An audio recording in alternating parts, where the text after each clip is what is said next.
Hi guys, Ross here and welcome back to another video. So in today's video, we're going to be going over abstract modeling in Cinema 4D using the volume builder and the volume mesher. Now, this is a really fun and organic way to approach modeling in Cinema 4D. So if modeling is something you're a little bit wary of or something you haven't dived into much, this is a really fun and simplistic approach. This is a segment from a bigger video over on Patreon where we created an interior scene, lit it, textured it, and obviously built this organic model, but today I just wanted to focus on the modeling side of it. So there's going to be a lot packed into this video. It should be a really interesting one, so hopefully you enjoy it. I'm going to stop waffling and let's dive straight into the video.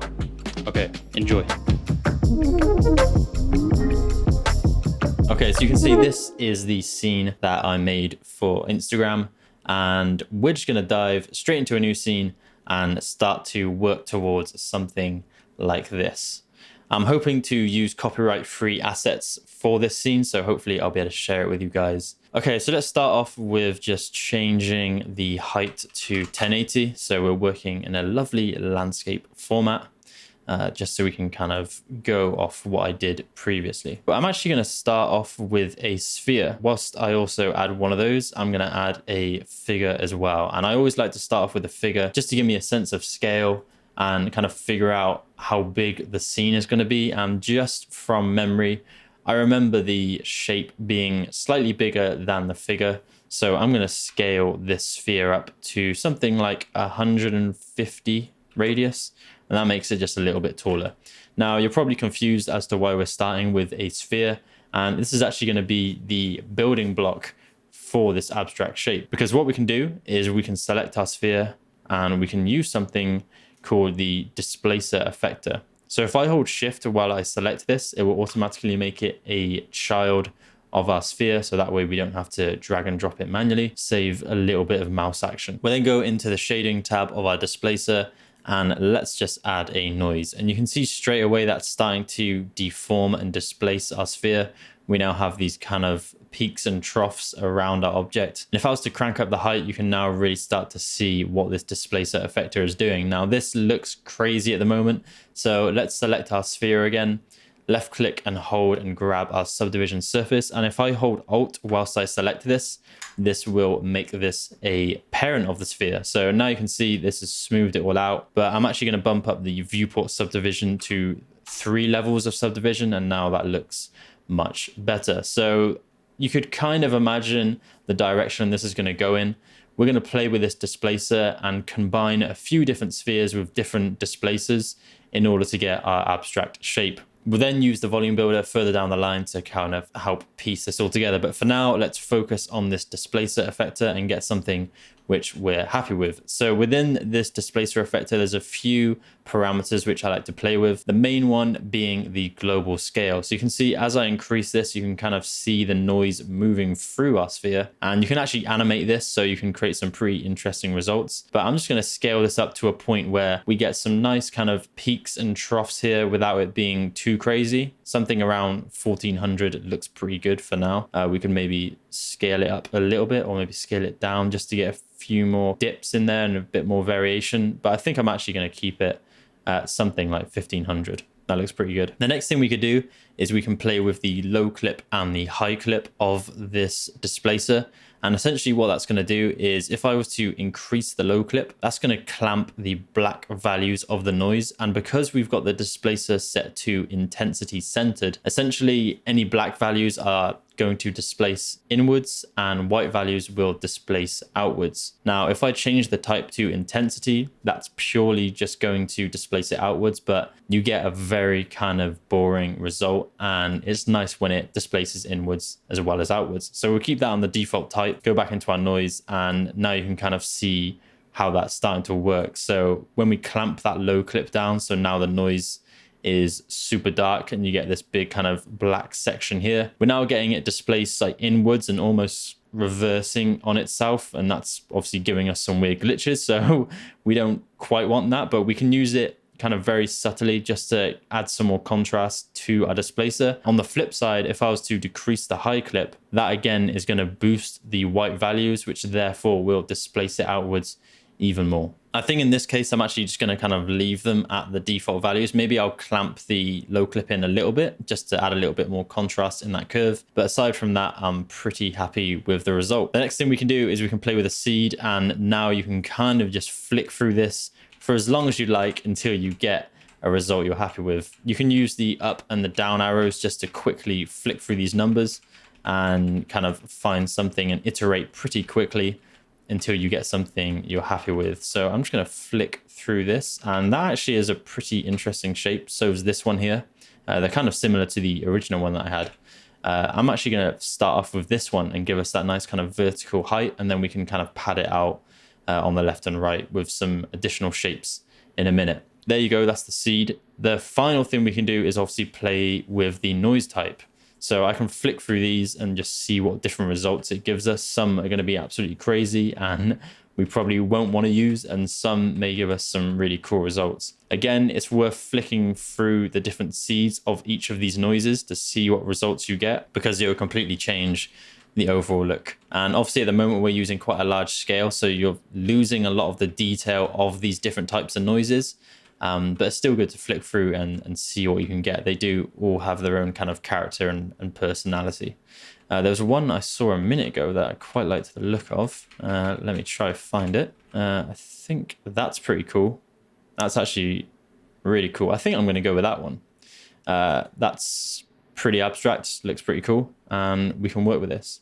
So the other thing I did when I was building this shape is I used another effector, and this one is super useful for being able to kind of manipulate and sculpt your objects whilst keeping them procedural. And that is the FFD deformer, or the FFD effector, which is here. So if I hold shift and select that, you can now see we have this grid around our sphere. I'm just going to disable the displacer and disable the figure just for the viewport sake. And if I go into points mode here and I go and start selecting some of these dots which have appeared, so let's press E and I can start to select some of these, and I can move these around, and you can see it's going to start to deform our object. I like to use the rectangular selection tool, so I can just select a bunch and then just move them all down. And now you can see how that's really starting to kind of change the shape of our object. So I'm just going to undo this back to default and enable our displacer. If I was to take all these points along the top and kind of crush this down, obviously the noise is moving through our object, so it will give you a slightly different result. But now you can start to stretch this out and just modify it into a shape which you're happier with. So I can make this a little wider, which is going to work nicer for a landscape composition. And this actually looks pretty cool. We could also press Ctrl A to select all the points, press T for scale, and scale this down on the Z axis just so it's not as deep. I'm actually going to scale it outwards, I think, a little bit, just so it has a bit more thickness to it. And this looks pretty cool. So we'll take this as kind of the starting point for this shape. And what I'm going to do is just Control drag the subdivision surface. And now it's just a case of kind of stacking multiple of these objects on top of each other with different displacers and different seeds, and start to get some cool intersections going on. This one actually looks pretty cool here, how we're now like kind of intersecting and getting these different shapes here. So I'm pretty happy with that. And maybe we'll just take one more and flick through the displacer again and see what result we can get. Ideally, I want something which is going to give us kind of a solid floor, because at the moment it's very pointy. But let's maybe have a flick through. And I'm also going to change it to maybe a bit of a softer noise. So the default noise will work pretty well for this, I think. And that way we can probably get more of these smooth curves which we're seeing. So let's just flick through the seeds again. I'm trying to look for something which would give us a kind of solid floor to our shape. Okay, that looks pretty decent. What I could do is maybe move this whole object down a little bit, like so, and maybe move it over.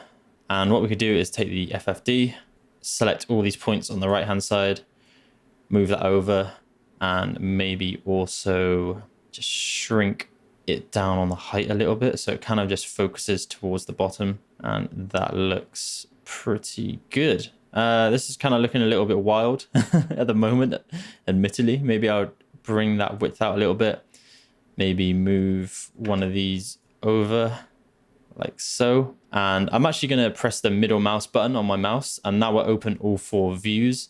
And again, I can press it again whilst hovering in one of the views. I'm just going to move this up so that it's kind of at the same base as what we had previously. Actually, I'm going to move it down a little bit because I'm just going to chop the bottom off later on, and I think that'll be a good solution. Okay, cool. So now we have something like this. This is looking pretty crazy, but it's definitely going to give us that abstract look we want. What I'm keen for is to kind of fill any empty areas. So at the moment you can see we have this empty section here. So maybe we need to just change the seed potentially to get this to work. And actually this one may work a little bit better. Let's take the FFD, select all, and just press T and scale this down on the Z axis like so. That looks pretty cool. Yeah, I'm pretty happy with that. Maybe let's just get rid of that text. Don't know how that happened. Which one's this? It's all merging into one. Okay, cool. FFD on this one. I'm just going to select all the bottom points. So rectangle selection. Nope. Rectangle selection, not brush selection. And maybe just move that down because I just want to fill this gap in here a little bit. So maybe then move that over. There we go. That looks pretty cool. So let's look at this from the front angle. We have something like this. Looks pretty wild. And at the moment, it just looks crazy. But once we put this in the volume builder and the volume mesher, we can start to kind of isolate these different objects, create something which looks pretty cool. So let's just dive straight into that and dive into the volume builder. One thing I'll quickly mention while I'm here is if you go to filter and you uncheck deformer, you can get rid of those boxes when you're using like FFDs and other similar effectors in here and deformers.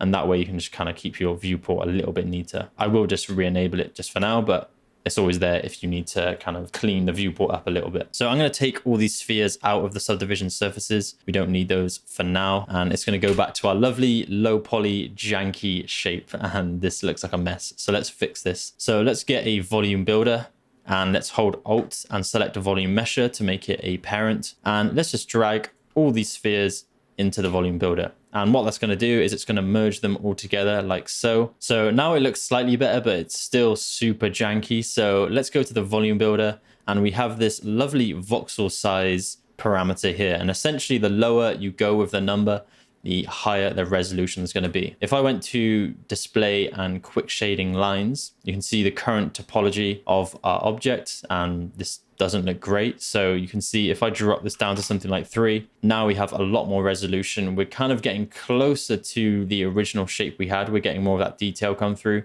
but it still looks super janky. One thing I am going to do quickly is, okay, I think I actually am going to get rid of that deformer. It's kind of annoying. Now, there's a couple things we need to do. First of all, I didn't consider the segments in our spheres. So if I went back to quick shading lines, it's super low poly. So I maybe want to increase these segments to something like 64. And now we're going to get a lot more detail coming out of our noises. So now we potentially maybe have to adjust the displacer again and maybe actually put it down back to kind of the original noise, because the other ones we were using, you can see even just from the preview, there's a lot more variation. You're getting a lot more detail.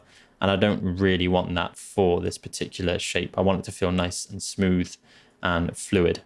Luckily, this still looks pretty good. We may just have to tweak some things. So let's maybe go to the FFD of this one here and just bring that up slightly like that. And let's maybe take, what was it, the first one here, and get the FFD and shrink that on the Z axis. There we go. Bring that in a little bit. Okay, cool. So that's getting somewhere. I think I could probably play with these displacers a little bit more. And this is where you can kind of just fall into the trap of tweaking for ages, but you know, you want it to look good, so it's worth the time. This looks pretty cool. It's like some 4-legged weird shape. I think there's like a weird intersection going on in this noise here, so I just want to fix this. That might be from the low clip. Yep, it is. So let's just put that back to 0, and that should solve that problem. So let's just re-enable all these. We've got something which looks pretty good. Maybe I could move this over a little bit, maybe rotate it, maybe the same with this, just rotate that a little bit, potentially bring it up until we get something like that. We could bring this down, maybe even angle it a little bit. Just trying to think what would look good from like the front view.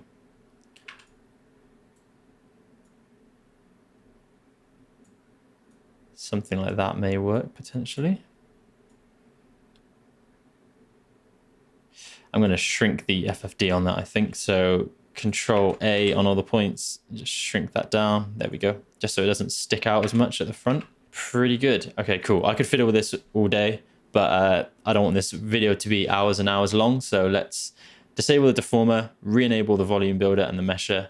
Okay, cool. So we've got these in the volume builder and we've increased the segments, but now we can see all the polygon faces. So this obviously isn't looking too good. So what we can do is we can add something called a SDF smooth. And this essentially is going to add like a Gaussian blur to your object. So it's going to smooth everything out. Everything's going to look a lot nicer. And this is the result we've got. Now, there's a few things we can tweak. We can increase the voxel distance or decrease it. So if I decreased it to 1, you're going to get more of that detail come back. It's going to go back to more of the original shape. But then what you could do to kind of still get that smoothness is increase the iteration. So I could bump it up to 2. You can see it starts to get rid of those polygon faces. I could bump it up to 3 and it gets even smoother. But because we're using a smaller voxel distance, it's still kind of keeping those tight corners and keeping the curvature and the detail of that initial object. So something like voxel distance of 1 and iterations of 3 works well in this case, but it is very dependable on the scale of your scene and obviously your particular object. So obviously have a play with it and see what works best in your particular case. This looks pretty good, to be honest. We could maybe actually bump up the voxel distance and maybe bump down the iterations. But actually, I'm going to keep with what we had, but maybe I'll bump up the iterations to like 4 or potentially 5.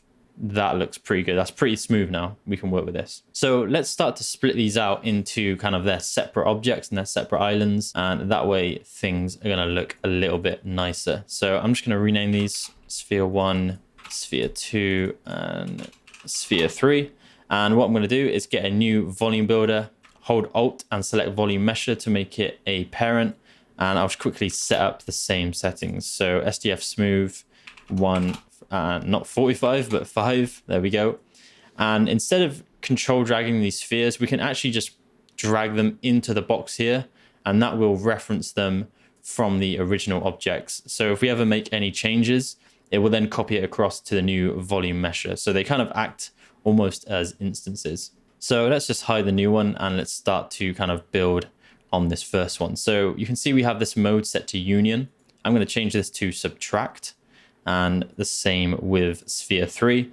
So now we're just left with Sphere 1 with 2 and 3 subtracted. And now we get this kind of shape within itself, which looks pretty cool. And we get like the curvature at the end. So it's almost kind of filled in that object for us, which is pretty nice. Let's open that new volume mesher and let's basically take Sphere. I'm trying to think about this in my brain. Let's take Sphere 2 and subtract Sphere 1 from it. So now we should be left with this. And now the only thing that's missing is Sphere 3. So let's control drag volume mesher, go to the volume builder and drag Sphere 3 in here. And hopefully everything should be good. Okay, something doesn't quite look right. So I think I need to rejig the order of something really quick. Okay, I think I actually need to...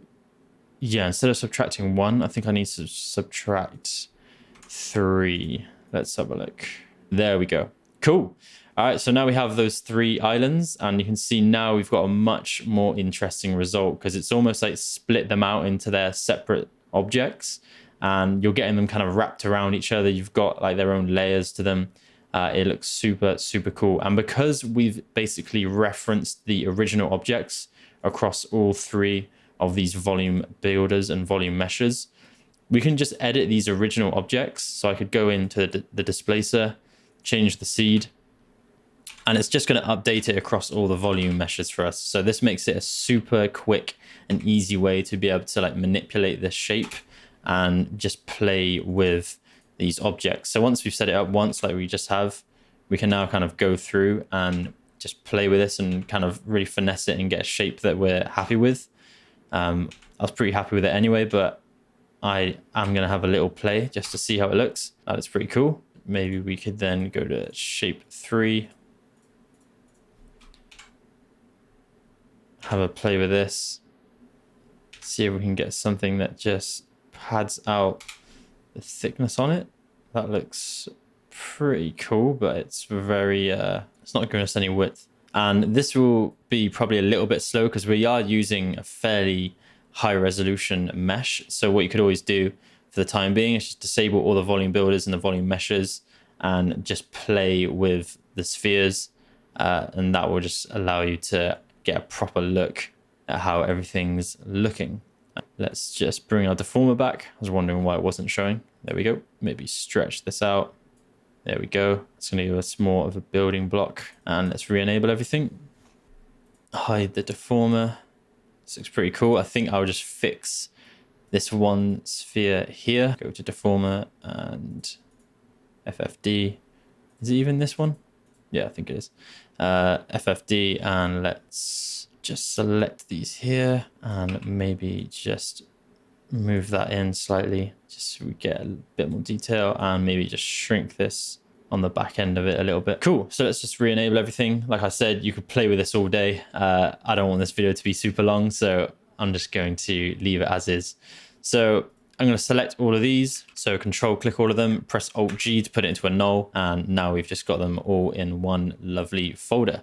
So I can press R to rotate this and see if there's any more interesting angles. That actually looks pretty cool. That's exactly what I wanted. So that is perfect. One thing that does look a little bit strange is obviously there isn't a base to this. And if this was to be physically accurate, we would want it to be sitting on the floor. So what we could do is we could go into the volume builder. And actually, let's add a cube before we do that. So let's just grab a cube, and I'm just going to make this the kind of width and depth of our object. So maybe I'll just shrink that down a bit. And the height of this is 640. That doesn't really matter. Let's maybe make it like 400. As long as it's enough to kind of cover this bottom section, so we could actually shrink it down quite a bit more. And let's kind of just find it where it just covers all these three areas of our object. So somewhere around here, that looks pretty good. And what we can do is just put it into our volume builder, make sure it's above everything else, set it to subtract, and we're just gonna then reference that cube across all of them. So subtract, do it on the final one, subtract, and now we get that lovely kind of flat bottom to our shape. We could always put it below the SDF smooth, but that would probably then round it out so it won't be as flat on the bottom, which to be honest, may be okay. Now they just have like, they're just flat the whole way across, and that would obviously be more physically accurate, and it won't create any weird intersections when we build the rest of our scene, which I think is what we're going to dive into now. We've spent enough time on this shape, but hopefully that was useful and there were some good tips and tricks on the volume builder. So one thing I will do before we dive into the scene is just look at optimizing these volume builders, because they are pretty heavy. It's nothing crazy, but you can see if we look at the topology, it's pretty dense and it will just slow down your scene and your viewport. So we want to keep things a little bit quicker. So what we can do is I'm just going to control drag, and I have this archive folder. I always like to keep a backup of any objects which I'm potentially going to make editable and destroy. So I just have the original one in there just in case. And what I'm going to do is I'm basically going to take this volume mesher, and we'll do this one by one. And I'm just going to press Shift C, type in remesher, and hold Alt and Enter. And this will put it into a remesh object. And essentially it's going to calculate the remesh in the bottom left corner. And we can use this to get a lovely quad topology and also just reduce the polygon count. Cinema 4D recently built a new remeshing algorithm. I think it was taken from ZBrush, and it's really good. You can see if I go to quick shading, we now have these lovely quads going on. And actually this is super dense. So we could probably take the mesh density down to like 25%. And this is going to make it much lower poly, make it a lot lighter to work with in the scene, which is going to help your rendering times and also your ease of navigation just whilst you're using Cinema, which is going to save you a lot of headaches. We could probably go even lower. Let's maybe try 10%. And whatever we decide to do for this one, we'll do for all the others, because obviously we want them to have a similar polygon count, because we're relying on them to kind of follow the curvature where they're all kind of being subtracted from one another. So that looks pretty good. I think that's going to work just fine. Let's do the same with the others. Hold Alt, get the remesh, put the mesh density to 10%, let it calculate, and we'll just do that on the last one as well. And then when we've had a look at it and we're happy with how it looks and everything is all groovy, we can then just make these editable and get rid of the volume builders, and that's going to free up a ton of space. So let's let it do that last one. I think it's still trying to calculate it. Something's going on. Let's just re-enable that, let it do its thing. We'll see how it looks. Cool. So let's go to quick shading, take a look at this, and this is looking pretty good to me. I think there's some intersection going on here, but I think that was just due to the noise. Maybe I'd have to play with some other seeds to fix that, but it's not really an issue if we're just looking at it from the front. Yeah, I think everything looks good. We can make this editable. What we're going to do is just select the remesh, press select children, and then connect objects and delete. Do the same, select children, connect objects and delete. So because we are referencing them, it's lost the references. So what we might have to do is make the other two editable first. So it's just going to have to recalculate the remeshes, give it a second, and we'll give this another spin, and hopefully this is going to work as we expect. Moment of truth. Once it finishes remeshing, there we go. So let's select children, connect objects and delete. There we go, that's working. And select children, connect objects and delete. And now we can do the original one, connect objects and delete. Cool, so now we have those original meshes with a much lower polygon count and a much nicer topology. And what we can do now is we can use a Redshift render tag, and we can always subdivide them in the render view by enabling tessellation. We can get a silky smooth result. I mean, they look pretty smooth already. You can just do that just to subdivide them even more. I'm going to delete that for now just to keep things quick, but that is the basic setup for the abstract shape. So we'll just call that object, and we still have the original volume meshes in the archive. Now they will still be taking up memory, so what we can do is we can just select all these layers here, right click and select children. So it selects all the objects in the volume builder and objects within that. And let's add that to a new layer. So let's add that to new layer. We'll call that, I don't know, builder/mesher. And we can just press this generator icon here, and that's going to disable any generators. And that way they won't be calculating in the background. Essentially what it's doing is disabling the volume mesher and the volume builder.